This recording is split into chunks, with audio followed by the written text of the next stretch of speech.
Hi, everybody. Welcome back to the Slow Flowers Show with Deborah Prinzing. I'm so excited today to be in the virtual studio with Rebecca Bodicky of Alice Blue Collective. Hi, Rebecca. Hi, Deborah. Nice to see you. Nice to see you again.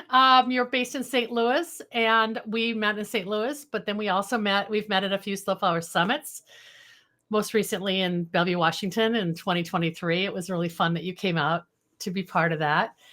But I've been wanting to get you on the podcast.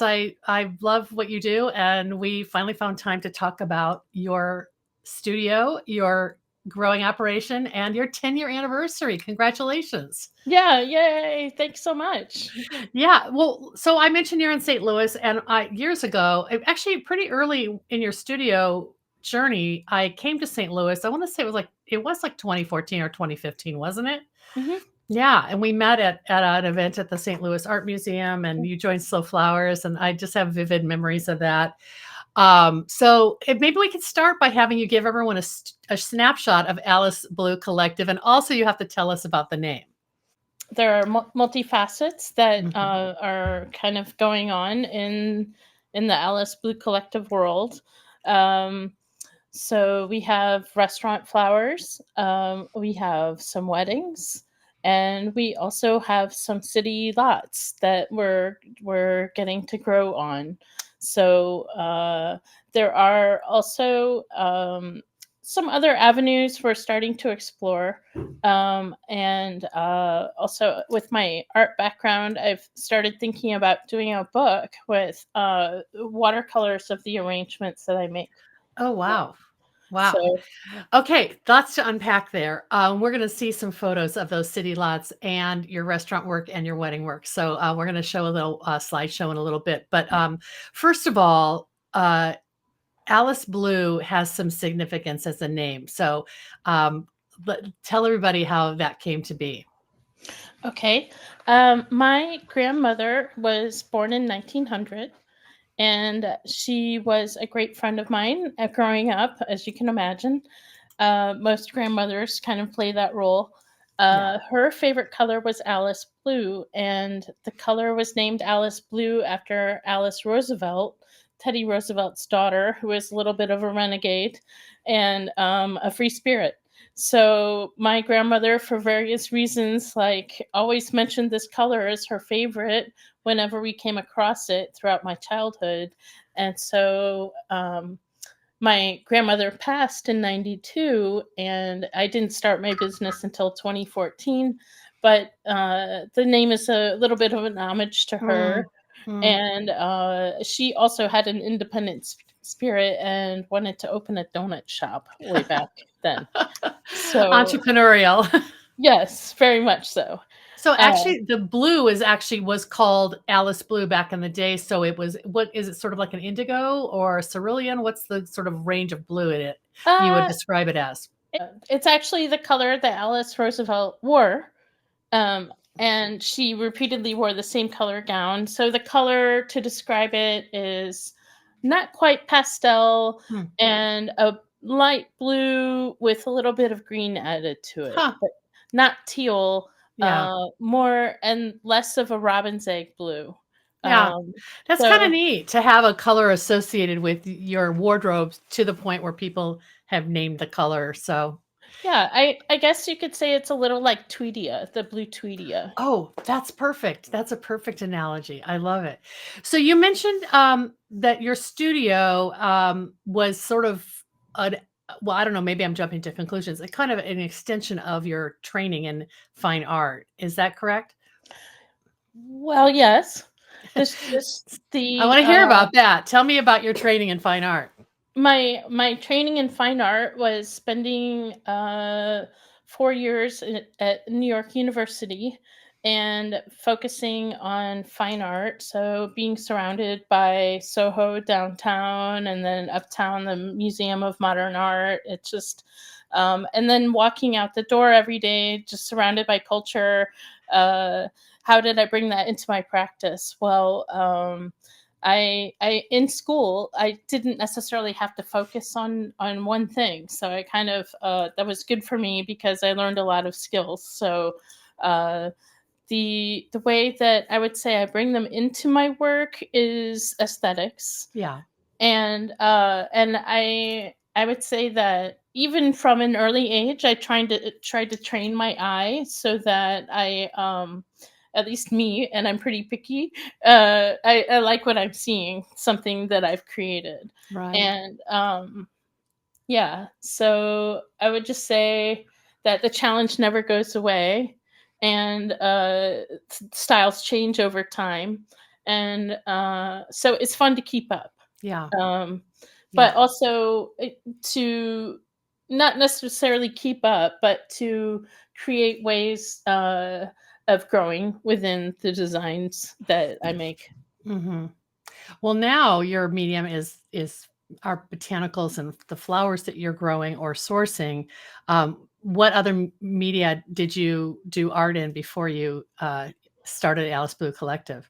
Oh gosh. Well, in school, I studied watercolors, which I still do. Um, I also got some glass blowing in and some welding, and Love it. darkroom photography. We're going back to the days of video, Right. videotapes, and yeah. Wow. So the watercolor I've kind of brought up to present day, and I just don't have time to follow up on all the other wonderful things that I was exposed to. So Well, yeah. So I guess where I'm going with this is all that training, and it sounds like you're really multidisciplinary. Like you've studied a lot of media. And then there was a chapter that brought you back to St. Louis. And how did you launch Alice Blue Collective? I don't think I know that chapter. well, gosh, when I came back to St. Louis, I spent a long time in the service industry and restaurants. I mean, I'm seeing the connection with why you're comfortable doing floral installations in the restaurant environment, which is not nearly the same as a wedding or a event or someone's home. It's got its own criteria, right? It does. I really enjoy working within the framework of a restaurant because my experience has brought me to love them. I have discovered which flowers don't drop things on the Mm, tables, mm, which ones last 7 days. I do a weekly change out. And still appreciate the more ephemeral flowers, and more highly so, I guess, because I really can't use them. yeah, Um, except for like in weddings and events, single day yeah. things. Yeah. But So in the restaurant space, are you tending to use more foliages and branches, or like how do you crack the code on that? Because 7 days is a lot, in a it is, warm space where people are moving around. yeah. Well, I can say in winter I like sticks and twigs and branches. Yeah, for sure. Uh, and I really do my best to stick with seasonal slow flowers. I will say that when it gets cold and the growing season's over, I don't have the best selection, and unfortunately, I do wind up using things that are imported from too Yeah. far away, Yeah. and never feel good about it. I'm always waiting for spring to come and all of the local flowers to open up and just show their lovely faces. Yeah. Uh, I think there are people who can listen to this who totally are in the same boat and can relate. So you might get some suggestions to message to you. yeah. Uh, Uh, I love it. Well, do you want to, should we put the PowerPoint up and just talk a little bit about the kind of decade that you've just been through? I'd love to have you walk people through your story, and I'll put that up right now.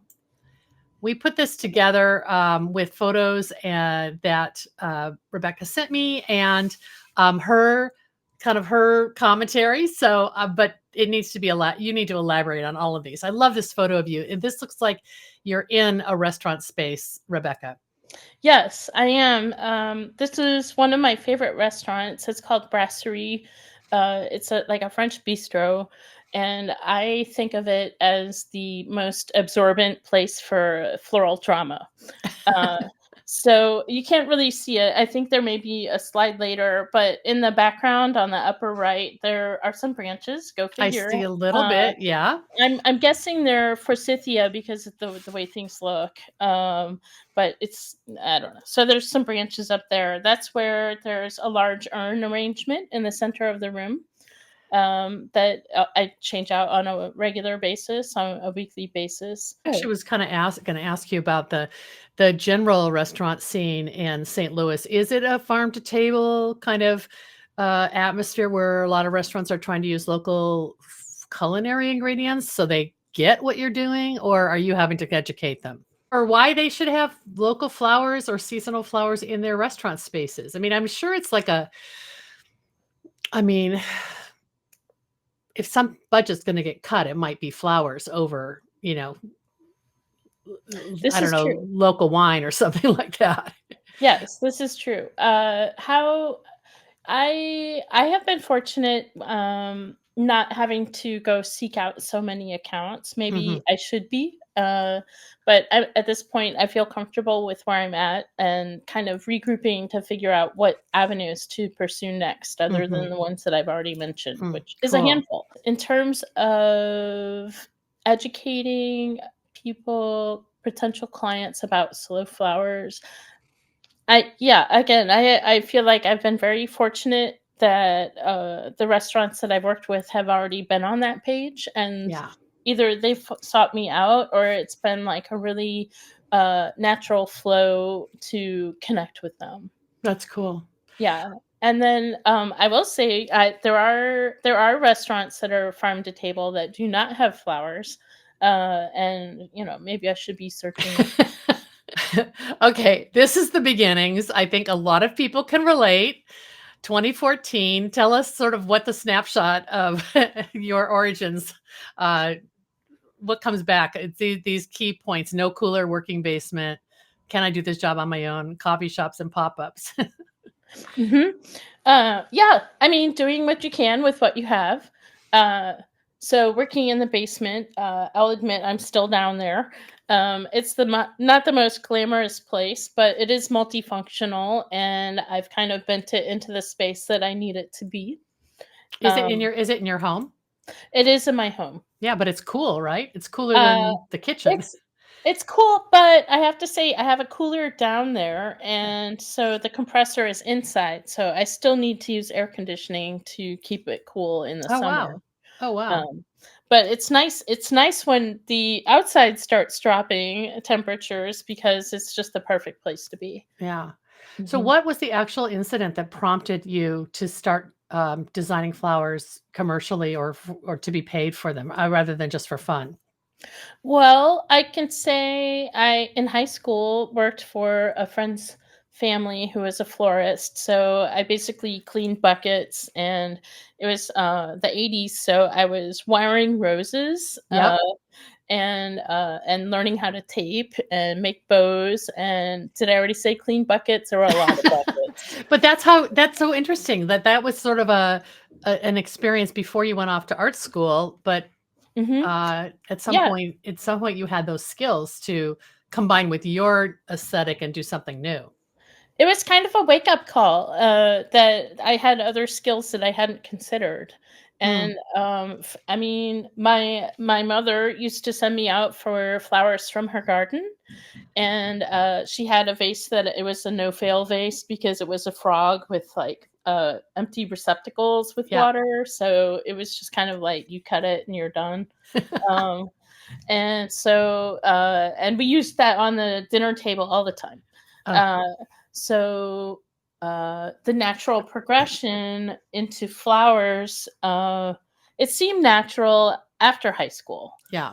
And then after the restaurant stuff kind of like I was just there was one restaurant that I was at for 7 years, and then it got sold to another chef family, and I didn't feel the same about working there, so, uh, somehow I, wound up back in flowers again. I ran into some people that I had worked with in high school, and and also in college when I would come back and work at this it was basically a box store. Mm. Um, and so just learning the business there, coming back, and then going through the restaurants and then reuniting with some of the people that I had worked with in high school and college, and then come to the present where I'm Pulled you working back. in the box store, Uh-huh. and then it came to a weird point where I I was allergic to the chemicals that they were using in the greenhouse, and so I was wearing long sleeve shirts, and like it was very hot, pants, everything. There wasn't even enough time to wash my hands to get chemicals off. So I went to the allergist, and I was indeed allergic to the chemicals that were coming in on the imported plants or wherever they came from. I think they probably came through LA or Miami. Um, but so that got me thinking about like all the chemicals used on plants and flowers, even more so.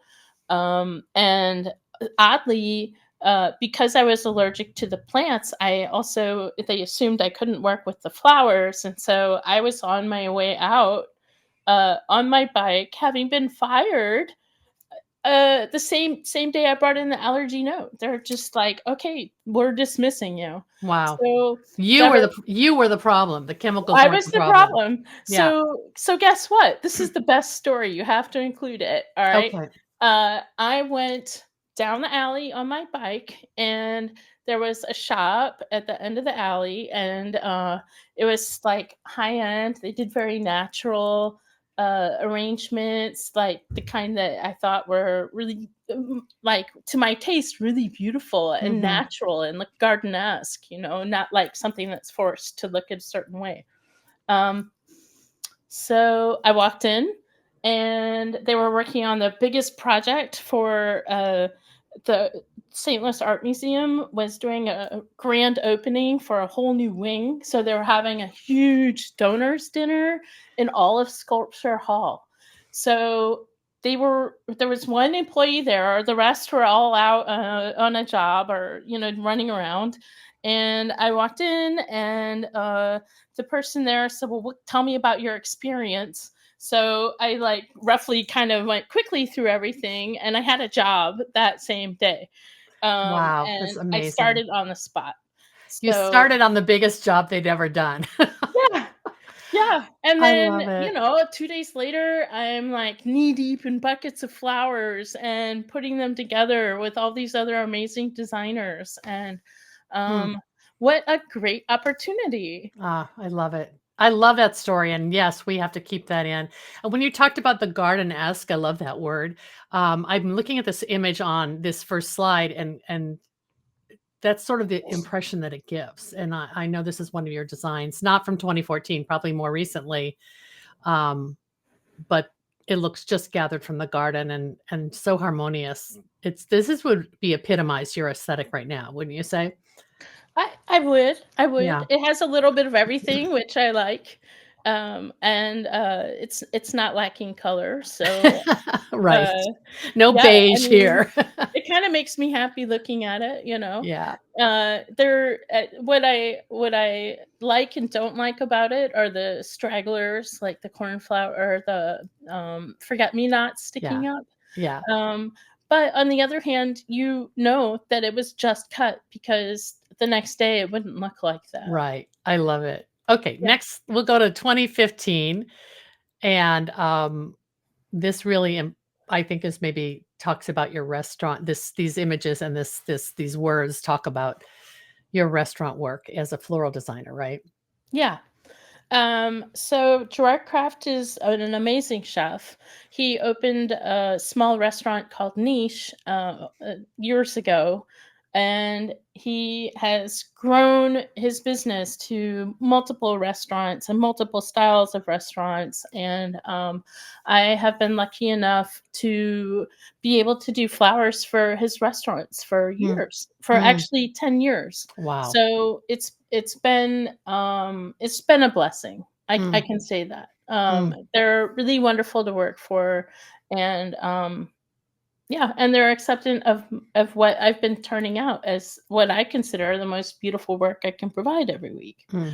Um, so he won a James Beard Award, which in the food world is huge. Yep. Um, it's kind of like a Nobel Prize kind of thing. And so the restaurant all of a sudden got more attention. So I got more nervous because it was only my second year doing this.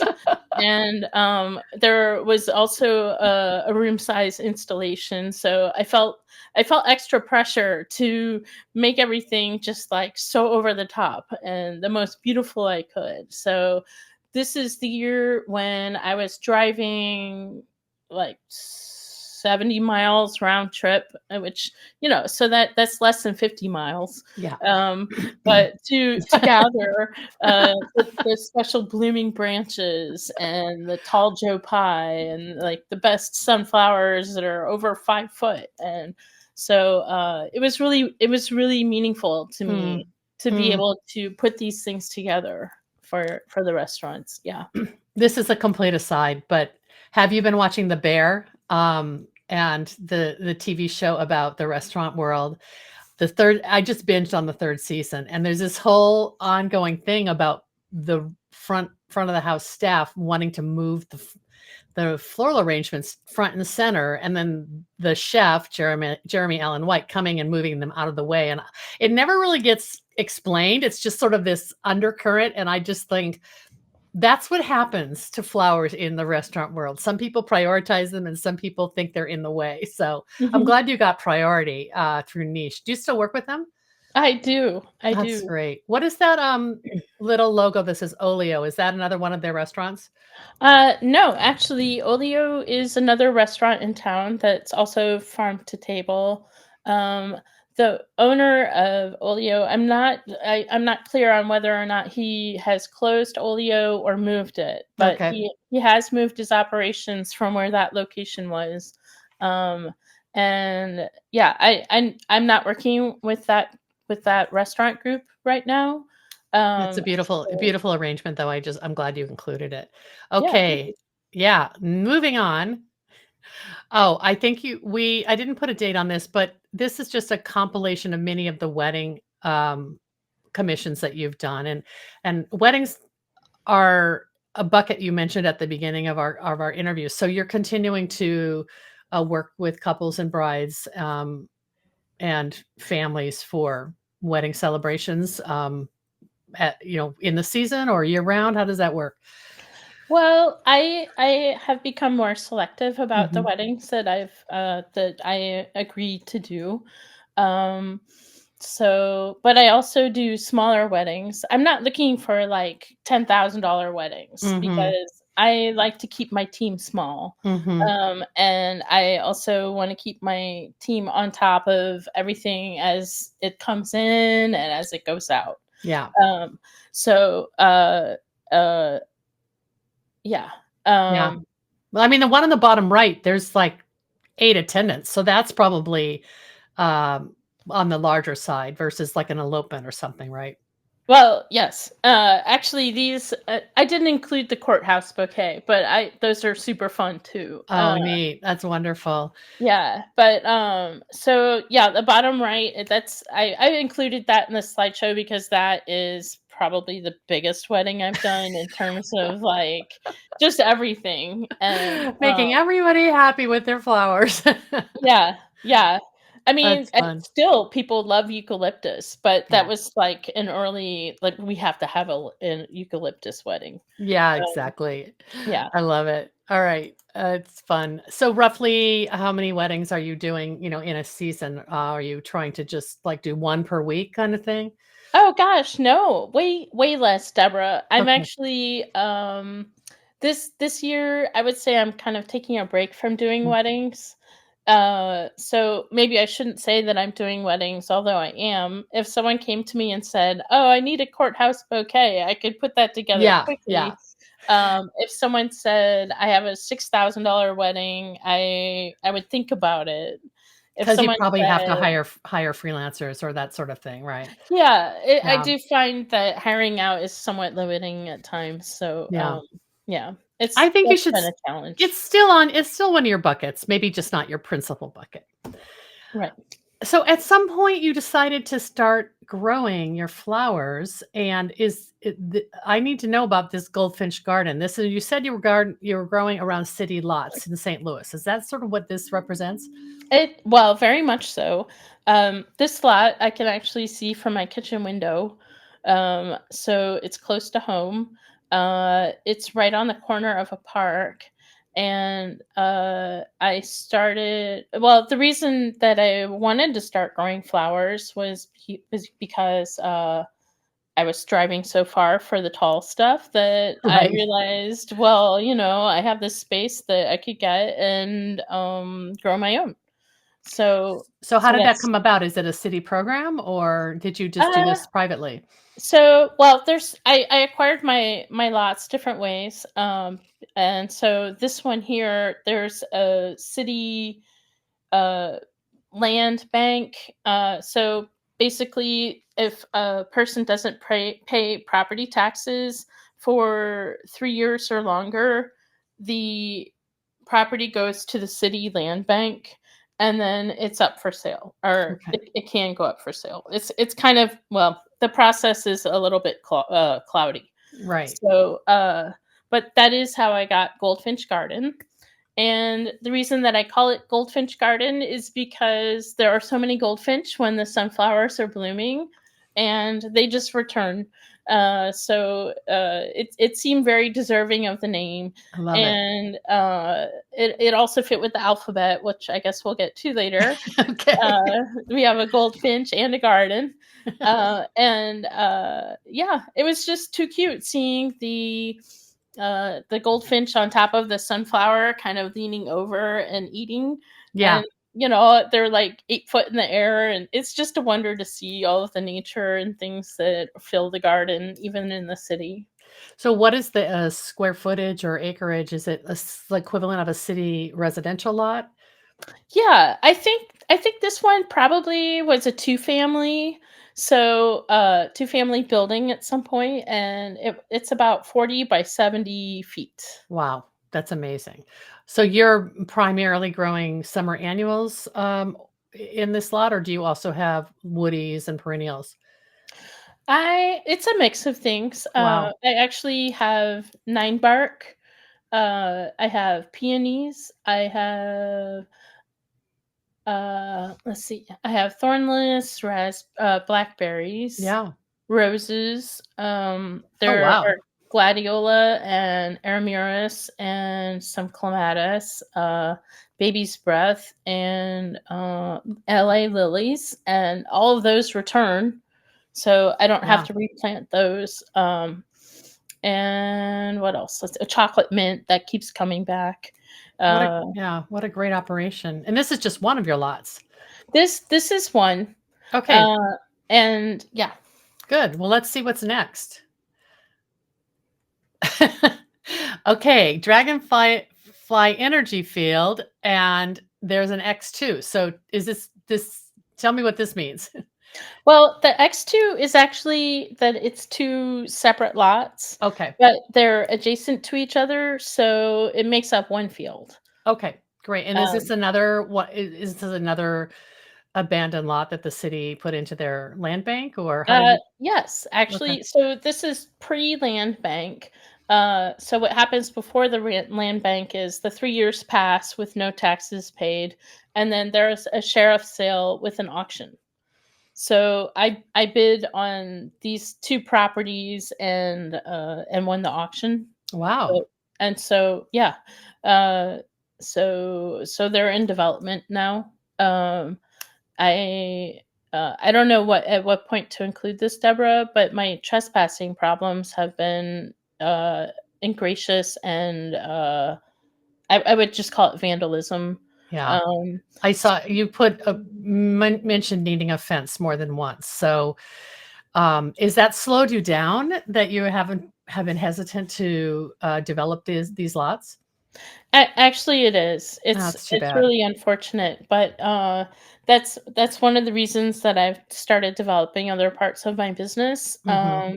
Because I don't know if the trespassing, violating will stop, but it's very invasive. I just had two cherry trees that I was eating cherries off of cut down to the ground, and I don't know who would do that or why. Right. Right. So I don't care to go there, Oh, um, and So I think a fence is really probably the only solution, as well as cameras. Yeah. But it's just an unfortunate part of, I guess, living in the city. Yeah, I'm so sorry about that. It's like the infrastructure that would be required to make this function um, requires much larger budgets than a solopreneur can justify, probably. So, Yeah, can I just say I've gotten 2 quotes for fences, and the first one was 16 something thousand dollars, and then the second one was 20 something thousand dollars. So I've actually considered doing a Kickstarter with, mhm. like, various levels of support and rewards, Yeah, um, but that's a lot of money to come up with, so yeah, I'm not sure how it'll work, and I also know that I have a strong interest in food, as you know. I've been talking about restaurants. right. And so I've started thinking that maybe I could incorporate growing food into the flowers. And I've also started wondering what it would look like if I started bringing in more community. Hmm. um, so because I have the 2 locations, I've been kind of on Yeah, the fence about, like, how I could open them up and bring people in, because I feel like this is so much land in the city that it's not selfish to keep it to myself and my company, but it is shareable. yeah.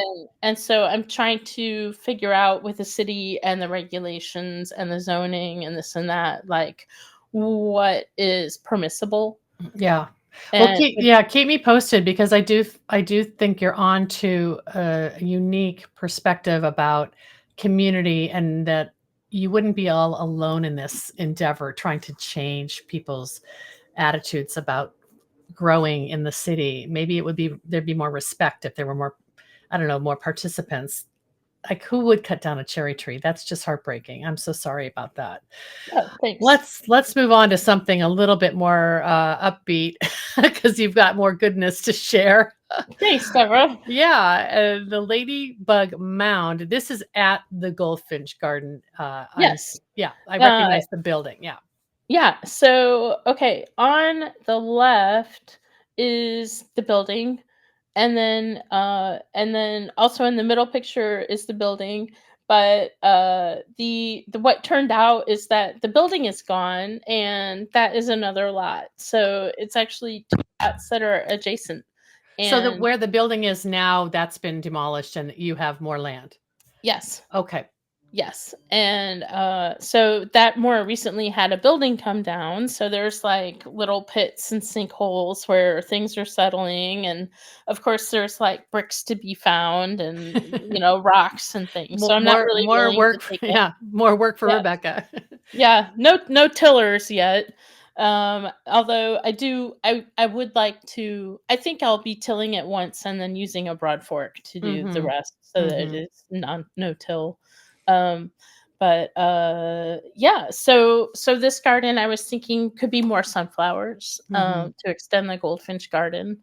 Uh, I planted clover over there, and I call it Ladybug Mound. I really haven't seen ladybugs there yet, but I'm hoping they come. Yeah, you'll create a So, habitat for them. So it's adjacent to yeah, the original Goldfinch Garden. yes. Cool. Very fun. Um, I mean, I'm assuming you're mostly organic in your practices, so that's why you're getting all this wildlife and, the pollinators and the birds and hopefully the ladybugs. And lots of dragonflies. Oh my God, that's amazing. I love it.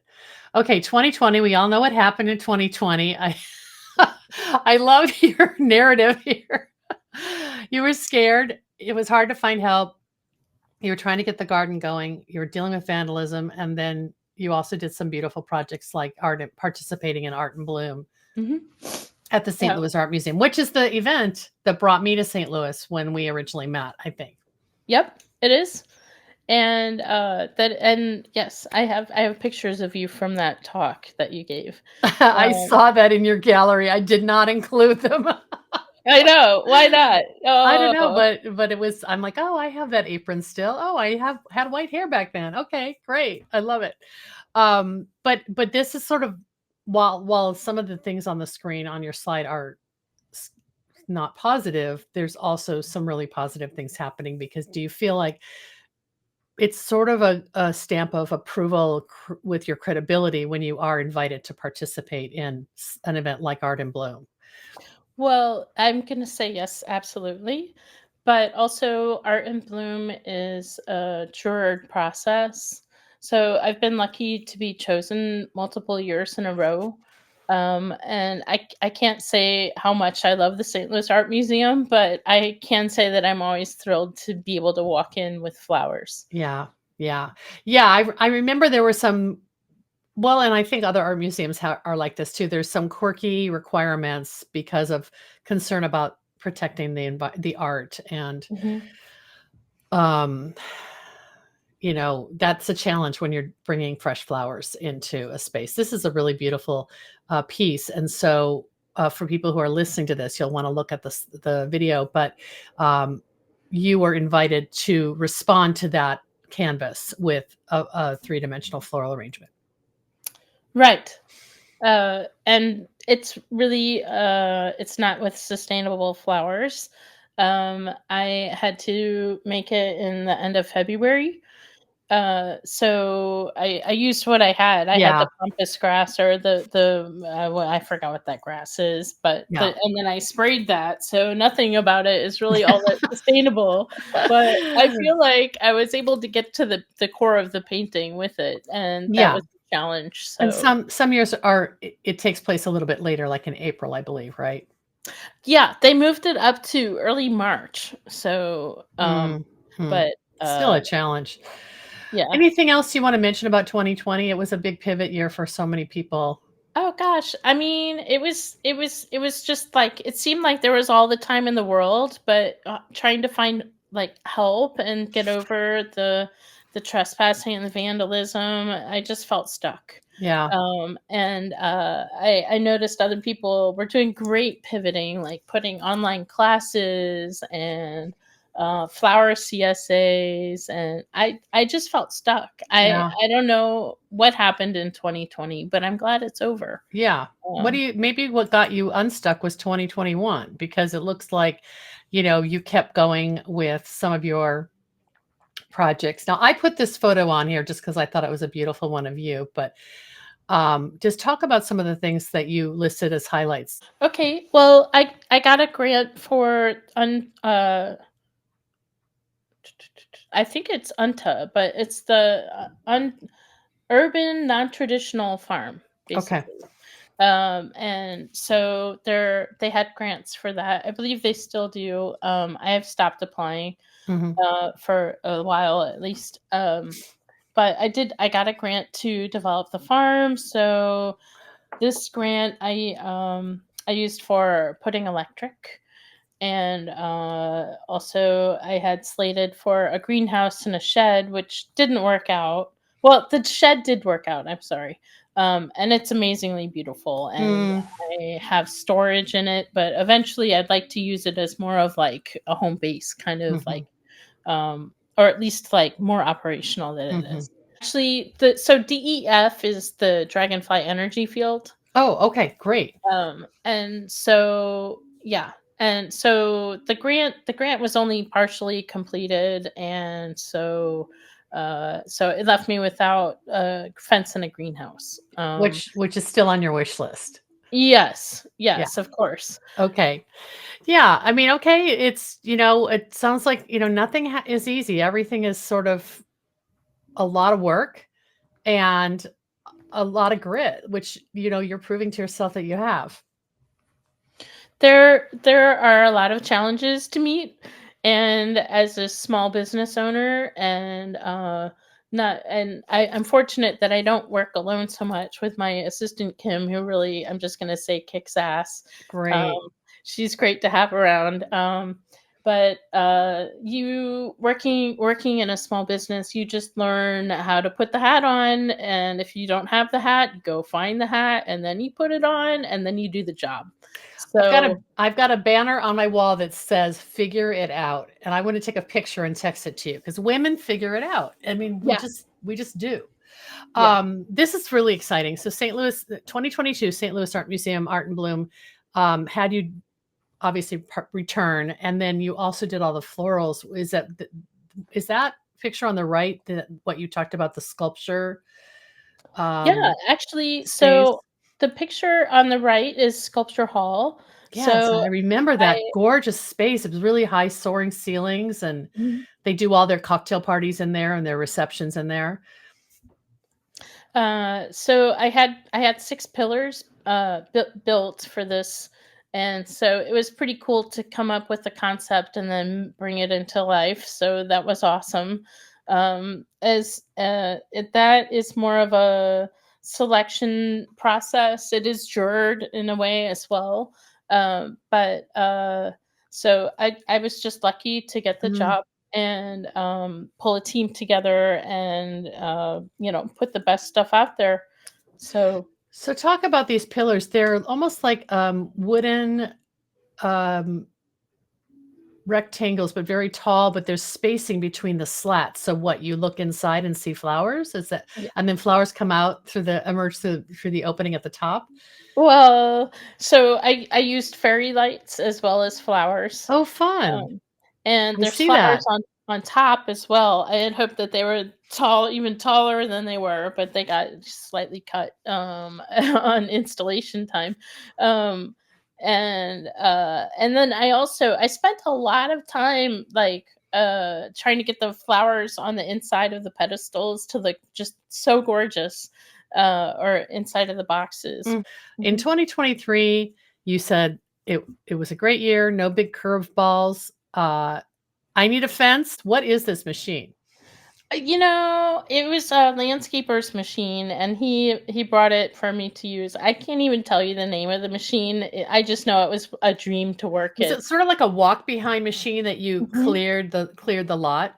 Yeah, and there was just like an operational lever to. It was just so easy to use, but it was kind of like a little ditch witch kind of thing that you Yeah. can walk behind. And I'm sure there were other attachments for it, but Well, I didn't get to see those. it does say Toro on it, but I Mhm. guess the other thing is it's like a you could run it yourself. You didn't need a crew. So that's its appeal. Yeah.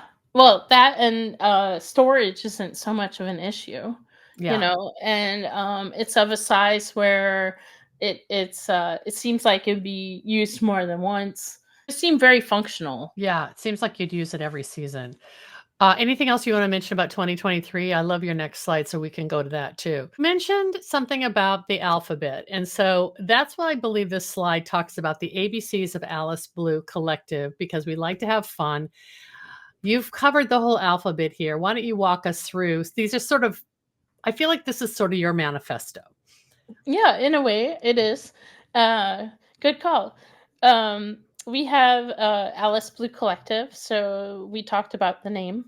So, well, just say, okay, so there's ABC. ABC, And then right? you can follow along with the rest. So we have Dragonfly Energy Field, which is named that because even when I first got it and I was mowing the grass, it had like a zillion dragonflies, and so it's still like that. Mm. And there was a 2-year period where the population dropped for some reason, but now they're back.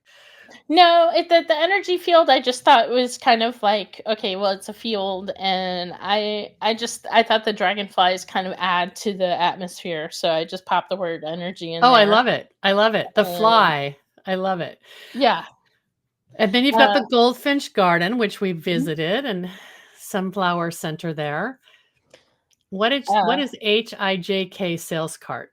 okay, well, so HIJK, I have not figured out what they stand for, but in my mind, it is basically any kind of cart. I Yeah. mean, like it could be. Well, I mean, okay. So in my dreams, it's kind of like a hybrid between the counter that Lucy sets up as a psychiatrist to talk to people, like Charlie Brown. Uh, and there's like a signboard on top with like chalk. Like a lemonade stand, aka therapy session. Yes, I love it. yes. So And okay. the other part of the hybrid would be something like a Jamaican roadside shack with Mm, reclaimed wood mm, and mhm. just all the beauty of a DIY situation. Could So your shed fill this role at some point? I mean, it's a possibility, but It there's like trips to city hall to talk about zoning and yeah, yeah. possible hearings with the public and things like Okay. that. So it's a more involved process than I'm ready for at this point. So we're putting a pin on that one. Then you've got L for ladybug mound, L and M. What Yeah. is where TUV happens? A blank slate. Okay, well, that's jumping ahead, but Oh, TUV oh, is, turn up the volume, and so that's one of my, initiatives to try and bring in the community for mm. interest, and, I love storytelling. I also write poetry, so I've read some poems at these. There's only been a couple. It's something I started in April of this year. Oh, I love it. And yeah, so in my imagination, it'll get big enough to go to the park across the street because there's a nice gazebo in the center of the park. And how much fun would that be? Everyone could Ah, sit in the gazebo and just listen to the stories being I told. love it. Oh, I love it. Okay, I did jump ahead. I'm sorry. Northern office, shed So of the fly. So I also yeah, jumped ahead on the shed. that's okay. So yeah, so some sort of like gathering spot is basically it. Okay, and then peace and quiet resting spot. That's an easy one. That's anywhere you can really sit down and think about what's going on. PQRS to be Mm. determined, but a bench of some sort. I mean, this is all integrated with your vision for getting the public more involved with these urban flower spaces. Yes. I love that. And then turn up the volume, the spoken word series, WXYZ to be determined. Okay, so we're gonna have you come back and update us when you do HIJK and WXYZ. But visually, I love it. It's got this sort of orderliness to it that you're naming things, and there's got to be some, I don't know, some synergy there with the alphabet. So I don't know. It's almost like the perfect balance between every space having its spot in your Alice Blue collective alphabet. Yeah. I like to think of the idea that things might fall together at some point. Um, Don't we all? yeah, so it's the big creation that we'll see how it goes. Like if I Yeah. can fill in all the spots. Throw it out into the universe and see what comes back. I I would love that you're doing so much growing. Approximately what percentage of your designs rely on your own flowers, or is it mostly all during the season when you're able to harvest? Well, so as with the vandalism, I Yeah, don't have the capability to grow on the lots so much. It's yeah, kind of like what's already established is there, and it's not a whole lot at the I moment. see. Oh, I see. But So I what's can there? What's there that's perennialized? You're able to get if you can get to it before the vandals. You're able to yeah. use it. But I can say around my house I have cameras, so I can harvest a lot more. I'm late on doing it, but I'm about to put some cafe au lait dahlias in, and we'll Ooh, see if I actually get some by September or not. And I have what else? Let's see. I have a couple tomato plants, but my northern sea oats are amazingly abundant. I have funny. some Japanese windflowers and echinacea, monarda. Uh, let's see. Well, and in the season, and Yeah. then hellebore. I'm also growing medicinal herbs because I have interest in that. Go Oh, figure. Uh, wow. but At your residential garden. yes, so clary sage is a favorite one of those. Oh, love it. That's so exciting. Well, before we wrap up, I want to hear about your idea of combining watercolors of your arrangements with another service that you would offer, or were you thinking about like watercolors of a wedding bouquet or workshops? How would you pull it all together? Well, I love doing workshops, but I hadn't considered that. I think that's a great idea. I have Mm. taught watercolor before, so it wouldn't be Mhm. a new thing. Mhm.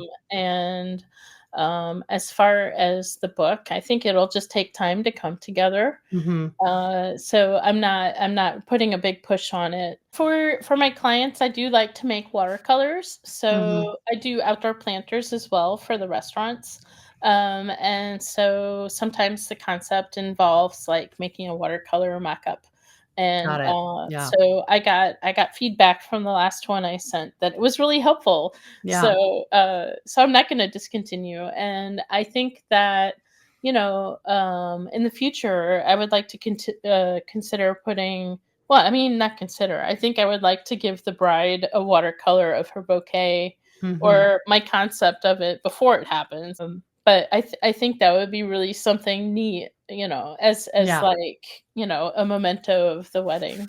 Yeah. And it also expresses your other talents that kind of it's so compatible with visual art with floral design. So Hmm. keep me posted on that. I love that. Will do. This was so much fun. I wish I could come visit you in person, but hopefully I will sometime in the future, and maybe get to see what you're doing at the A to Z Yeah, alphabet of Alice Blue Collective. Anything else you want to add before we wrap up, Alice? yeah. Rebecca? Do I people love it call when you people Alice? call me Alice. That means I'm in business. Uh, it's really been good talking to you, Deborah, and I look forward to seeing you. And give me a couple years, and you can come to the farm, and we'll talk about what's going on. I love it. Thanks so Maybe much. sooner, but Yeah. I would, yeah. So we're going to have photos and links and ways that you can follow Rebecca in our show notes at slowflowerspodcast.com. And of course, this replay video once I edit it. And thanks so much. Have a great rest of the season, especially with those Cafe Ole Dahlias. All right. Thank you, Deborah. Thank It's you. been nice talking to you. It's been great.